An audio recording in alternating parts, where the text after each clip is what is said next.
Well, several school districts in Southern Illinois announced federal funding for money that supports after-school programs and family services has temporarily been restored after officials were told it was cut midway through the school year.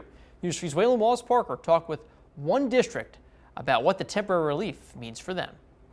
Vienna High School Superintendent Joshua Stafford says with the full service community schools grant being temporarily restored, that means programs funded by that grant can continue on for now. So to be 2 years into that and be notified, right, there's a discontinuation, that certainly is disheartening. Stafford says Vienna was supposed to receive funding through the grants for 5 years, giving them $1 million per year to support students' needs. And those vary from school to school. Each school is able to kind of identify needs within their community. He says in the first 2 years of using the grant, they were able to build an inclusive playground for its students.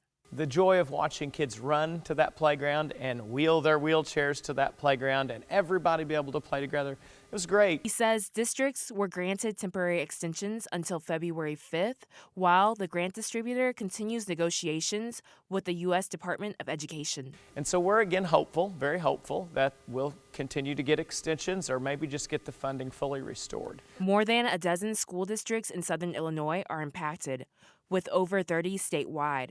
While the temporary extension provides relief, districts are preparing for the possibility funding could be cut again. And we're making that inventory of can we shift existing funds, and right, most of our existing funds are already allocated to a variety of things. We don't run banks and trusts, if you will, when it comes to K-12 education. Stafford says parents should not panic, but they are encouraged to advocate for continued support. Want them to have the peace of mind that we are continuing to do everything we can within our sphere of influence to ensure that any services related to this continue for their kids. Waylon Wallace-Parker, News 3.